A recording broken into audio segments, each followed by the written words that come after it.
नमस्कार, मैं हूं कुमार अनिल। आज हम बात करेंगे बिहार की 3 लोकसभा सीटों के बारे में। बक्सर, काराकाट और आरा, इन तीनों सीटों में क्या समानता है और क्या विशिष्टता है और ऐसी क्या बात है जो कि चौंका सकती है आपको। सबसे नई बात क्या है वो मैं इस वीडियो में आपसे चर्चा करूंगा। ये एक देख लीजिए पहले तो कि ये तीनों सीटें पिछली बार 2019 में एनडीए के पास थीं। महागठबंधन, इंडिया गठबंधन के पास इसमें से कोई सीट नहीं थी, इसलिए इंडिया गठबंधन के लिए खोने को कुछ नहीं है। बचाना है अगर तो एनडीए को अपना बचाना है तीनों सीटें। आज की तारीख में हम देखें तो भाजपा की दृष्टि से देखें, एनडीए की दृष्टि से देखें तो आरा सीट उसके लिए बेहतर है। लेकिन 2 सीटें जो हैं वो बक्सर और काराकाट, यहाँ पर तो साफ तौर पर एनडीए की सीटें फंसी हुई लग रही हैं। और ये जो जातिवाद चला है, कोई नेशनल एजेंडा नहीं बना है, और इसीलिए जब नेशनल एजेंडा भाजपा के पास नहीं है, जैसे पिछली बार था पुलवामा था, राष्ट्रवाद था, पाकिस्तान विरोधी भावना उमड़ घुमड़ रही थी, तो ऐसा कुछ इस बार राष्ट्रीय स्तर पर नहीं है। प्रधानमंत्री नरेंद्र मोदी इस इलाके से होकर जा चुके हैं, लेकिन इसके वहाँ जाके उन्होंने ऐसा कुछ भाषण नहीं दिया, ऐसा कोई नैरेटिव नहीं दिया जो इस पूरे इलाके का चर्चा का विषय बन जाए। तो स्थानीय स्तर पर चुनाव हो रहे हैं, स्थानीय समीकरण काम कर रहे हैं। इन क्षेत्रों में 3 चीज़ें कॉमन हैं। पहली बात तो ये है कि राजपूतों की गोलबंदी तीनों सीट में दिखाई पड़ रही है। इस तीनों सीट में, बक्सर, काराकाट और आरा में, तो तीनों सीट में राजपूतों की जो गोलबंदी दिखाई दे रही है, तो अपनी जाति के लिए एक भावना, एक समर्थन उसके प्रति, कैंडिडेट के प्रति, तो इससे भाजपा को आरा में तो फ़ायदा हो रहा है, लेकिन काराकाट में और बक्सर में नुकसान हो रहा है। बक्सर में ये जो राजपूत भावना है, जाति वाली भावना है, जाति गौरव वाली भावना है, ये वहाँ पर राजद के जो कैंडिडेट हैं सुधाकर सिंह, उनके फेवर में जा रहा है। काराकाट में ये पवन सिंह के फेवर में जा रहा है। तो इस तरह से जो राजपूतों में जो जाति वाली भावना बढ़ी है नेशनल एजेंडा के अभाव में, तो इसका फ़ायदा भाजपा को 1 सीट पर तो हो रहा है एनडीए को, लेकिन 2 सीटों पर नुकसान हो रहा है साफ तौर पर। यहाँ पवन सिंह को काराकाट में मिलने की वजह से उपेंद्र कुशवाहा लड़ाई से बाहर जाते हुए दिख रहे हैं। अगर आप सोशल मीडिया को देखें तो सोशल मीडिया को देखिएगा तो लगेगा कि पवन सिंह ही हैं सिर्फ, और तो कोई है ही नहीं। अगर आप ट्विटर पर 10 ट्वीट देखें, काराकाट आप सर्च करें, और 10 ऊपर से आप देखें तो 10 में 9 पवन सिंह के बारे में, उनके पक्ष में मिलेंगी, और 1 मिलेगा उपेंद्र कुशवाहा के बारे में।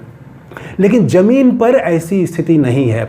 ज़मीन पर स्थिति ये है कि एक तरफ पवन सिंह के पक्ष में साफ गोलबंदी दिखती है सवर्णों की, और दूसरी तरफ राजा राम सिंह फाइट देते हुए नज़र आ रहे हैं। उपेंद्र कुशवाहा के लिए पवन सिंह का खड़ा होना ये साफ एकदम साधारण से साधारण भी मतदाता समझ गया है कि जो पवन सिंह हैं वो उपेंद्र कुशवाहा का ही वोट ले जा रहे हैं। तो जाहिर है कि उपेंद्र कुशवाहा संघर्ष से बाहर जाते हुए आज की तारीख में लग रहे हैं। तो वहाँ पर ये जो राजपूतों की गोलबंदी है ये काराकाट में एनडीए के लिए नुकसान पहुँचा रहा है। एक तो ये बात है कि राजपूतों की गोलबंदी दिख रही है। दूसरी बात ये है कि कुशवाहा समाज में भी इन तीनों सीट में एक खास तरह का कॉमन सेंटिमेंट दिखाई पड़ रहा है। वो कॉमन सेंटिमेंट ये है कि भारतीय जनता पार्टी ने कुशवाहा समाज के साथ उपेक्षा किया है, और इसको लेके उदासी है, कुछ लोगों में नाराज़गी भी है, गुस्सा भी है। तो वो मैसेज ये चला गया है कि उपेंद्र कुशवाहा को हारने का इंतजाम कर दिया गया है, हराने का इंतजाम कर दिया गया है, ये जानबूझ के किया गया है। और ये ऐड हो जाता है क्योंकि भारतीय जनता पार्टी ने बिहार में 17 सीटों पर वो लड़ रही है, 1 सीट पर भी उसने कुशवाहा प्रत्याशी नहीं दिया है। तो जो पहले से एक उदासी और एक तरह से सवाल थे, वो उपेंद्र कुशवाहा के खिलाफ पवन सिंह के खड़ा होने से वो गुस्से में भी तब्दील हो गया है। तो ये एक तीनों सीट में एक दूसरी कॉमन चीज़ ये दिखाई पड़ रही है कि कुशवाहा समाज में एक कॉमन सेंटीमेंट ये है कि वो एनडीए से, बीजेपी से एक दूरी दिख रही है, कहीं कहीं गुस्सा और नाराज़गी भी दिख रही है। और तीसरी बात जो कॉमन दिख रही है वो ये कि गरीबों में अभी तक 5 किलो अनाज वाला तो वो हर गरीब को मिल रहा था और उसके चलते वोट भी मिल रहा था। प्रधानमंत्री मोदी ने तो कल कहा भी कि हम ये मुफ्त में अनाज दे रहे हैं आपको, आपका वोट हमको मिलना चाहिए। तो वो कहीं ना कहीं अब ये एक दूसरी बात भी उस तबके में जा रही है कि इंडिया गठबंधन की सरकार आई तो ये 5 किलो के बदले 10 किलो अनाज देंगे और 1 लाख रुपया गरीब महिला को मिलेगा, साल में 8,500 रुपया महीना मिलेगा। ये बात भी धीरे धीरे नीचे तक जाने लगी है। आप एक ठेला वाले से भी आप पूछें जो ठेला पर छोटा मोटा रोजगार कर रहा है, उसके भी परिवार को अब ये मालूम हो गया है कि इंडिया गठबंधन वाले 8,500 रुपया महिला को देने की बात कर रहे हैं। तो ये 3 चीज़ें इन तीनों सीटों में कॉमन दिखाई पड़ रही हैं। अब देखें कि इस तीनों में पिछले बार अगर देखें 2019 के हिसाब से तो सबसे मजबूत सीट जो है वो भारतीय जनता पार्टी के लिए आरा सीट है। आरा में 13% का मतों का अंतर था, बाकी जगह इससे कम था। जैसे कि बक्सर में सिर्फ वो बक्सर में भी करीब अच्छा था, 12% था और काराकाट में अंतर सिर्फ 10% का था, लेकिन आरा में 13% का अंतर था। 13% काफ़ी होता है ऐसे भी, तो 13% को पाटने का मतलब है कि एक बड़ा स्विंग होना चाहिए। तो वो स्विंग होता हुआ फिलहाल तो नहीं दिख रहा है। ऐसे कुशवाहा समाज में जो सेंटिमेंट है वो उनका पूरा का पूरा वोट अगर शिफ्ट हो जाता है, वहाँ पर माले के प्रत्याशी हैं सुदामा प्रसाद और भाजपा के हैं RK सिंह, ये 2 में मुकाबला है। तो मुकाबला बहुत करीबी है। पिछले बार जितना वोट तो नहीं मिलेगा, अंतर तो नहीं रहेगा, इस बार अंतर कम होगा, मुकाबला कड़ा है। काराकाट में राजा राम सिंह हैं इंडिया गठबंधन के, उपेंद्र कुशवाहा हैं अपनी पार्टी राष्ट्रीय लोक मोर्चा की तरफ से और पवन सिंह निर्दलीय हैं। वहाँ सुधाकर सिंह हैं बक्सर में राजद की तरफ से और मिथिलेश तिवारी हैं भाजपा के। यहाँ एक आनंद मिश्रा खड़े हो गए हैं। ऐसे तो वहाँ एक बाहुबली भी खड़े हो गए हैं, बबन यादव, लेकिन इस बार जो यादवों में जो राजद का जो जनाधार है उसमें टूट होने की गुंजाइश काफ़ी कम हो गई है। तो इसलिए बबन यादव कोई बड़ा नुकसान पहुंचाएंगे वहाँ पर ददन यादव, तो वो थोड़ा सा मुश्किल लगता है कहने में, लेकिन आनंद मिश्रा वहाँ पर खड़े हो गए हैं, वो कुछ नुकसान पहुंचा सकते हैं। यहाँ बक्सर में ही एक चौंकाने वाली बात मुझे मिली। मैंने वहाँ पर जो बात की, आमतौर से सवर्ण मतदाताओं से मैंने बात की, उसमें एक ब्राह्मण जाति, चूँकि बताना पड़ रहा है जाति, चुनाव में तो जाति की बात होती ही है, वो कवि हैं और इसलिए जाति और ये सब चीज़ों से आम लोगों की अपेक्षा तो ऊपर निश्चित रूप से हैं। तो और ब्राह्मण जाति के हैं। मैंने उनसे पूछा कि क्या हो रहा है बक्सर में, क्या होने वाला है, तो उन्होंने भाजपा से एक जो नाराज़गी है वो बताई कि पिछले बार जो अश्वनी चौबे थे तो वो क्षेत्र में बहुत कम आए भी तो आम लोगों से दूरी उनकी बनी रही, आम लोगों के लिए उन्होंने कुछ खास काम नहीं किया, तो इसीलिए शायद उनका टिकट भी काटा गया।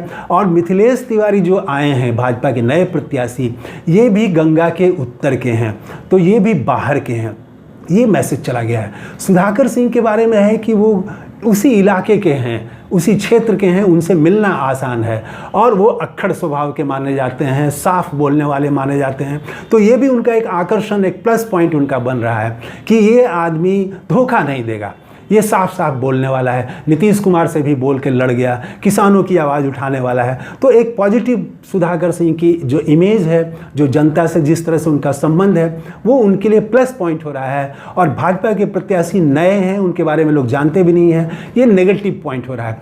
तो भाजपा जो है बक्सर में साफ तौर पर फंसी हुई दिख रही है, NDA की सीट काराकाट में भी फंसी हुई दिख रही है और आरा में निश्चित रूप से RK सिंह अपेक्षाकृत इन दोनों सीटों की अपेक्षा यहाँ पर ज़्यादा मजबूती से वो खड़े हुए दिख रहे हैं। और एक कॉमन तो ये है ही कि अपर कास्ट में एक उदासी है। तो मान लीजिए कि राजपूतों में तो उत्साह है आरा में, लेकिन सवर्णों के दूसरे हिस्से में, यहाँ तक कि राजपूतों के नौजवानों में भी रोज़गार नहीं मिलने से अग्निवीर में जिस तरह से अग्निवीर योजना लाई गई, इससे एक उनके दिमाग में बहुत तरह का सवाल भी है। वो RK सिंह के खिलाफ देंगे वोट, वो माले को वोट देंगे, ऐसा नहीं होने जा रहा है, लेकिन वो नोटा में वोट देंगे। कई नौजवानों से मेरी बात हुई तो उनका कहना है कि हम तो नोटा में वोट देने जा रहे हैं, क्योंकि हम अग्निवीर की तैयारी कर रहे थे, हम यूपीएससी की तैयारी कर रहे थे, केंद्रीय नौकरियों की तैयारी कर रहे थे, नौकरियां मिल नहीं रही हैं। तो ये एक जो स्थिति है कि आरा में फाइट तो है लेकिन एक एज दिखता है, और बाकी 2 सीटों में साफ साफ दिखता है कि भारतीय जनता पार्टी और एनडीए इन दोनों सीटों पर फंसी हुई है। वैसे परिणाम की भविष्यवाणी तो मैं नहीं कर सकता हूं, तो अंतिम समय में और भी चीज़ें कुछ हो सकती हैं। फिलहाल तो अभी की जो स्थिति है उसके अनुसार मैंने आपके सामने बातें रखी। तो इस चैनल को आपने सब्सक्राइब नहीं किया है तो ज़रूर कर लें सब्सक्राइब, और हो सके तो मेंबरशिप वाले कॉलम में जाके आप आर्थिक रूप से मदद भी करें। थैंक यू, धन्यवाद, जय हिंद।